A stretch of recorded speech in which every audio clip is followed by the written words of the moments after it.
So it's so interesting that you talk about how Virginia has the highest speed internet and how 70% of the world's internet traffic goes through Loudoun County, which is a county that I represent. But on the flip side, there are 900,000, between 900,000 and 1 million people who don't have any access to high-speed internet. And there are even more that nobody factors in that have access, but they can't afford it. It's not affordable.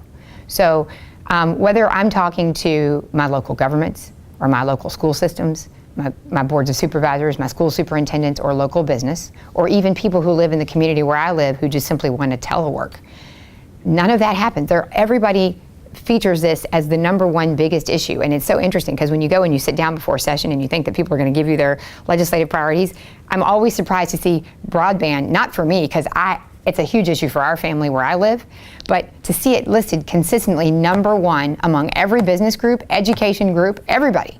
So my view is what we're doing now is not working. Waiting for the federal government to plop money down in Virginia, it isn't happening. It's not going to happen. It's not going to work. We're going to have to do it ourselves. I have introduced, multiple pieces of legislation, 3, 4, to try to do something that would solve our last mile problem, that would allow us to address more access that's more affordable around the Commonwealth of Virginia, allowing local governments a little bit of say in there to help sort of, close the divide. If we wait for business to do it 100%, we're not going to get there. Because again, businesses are rational economic actors and they are not in a position to run broadband to places where it is not economically viable for them.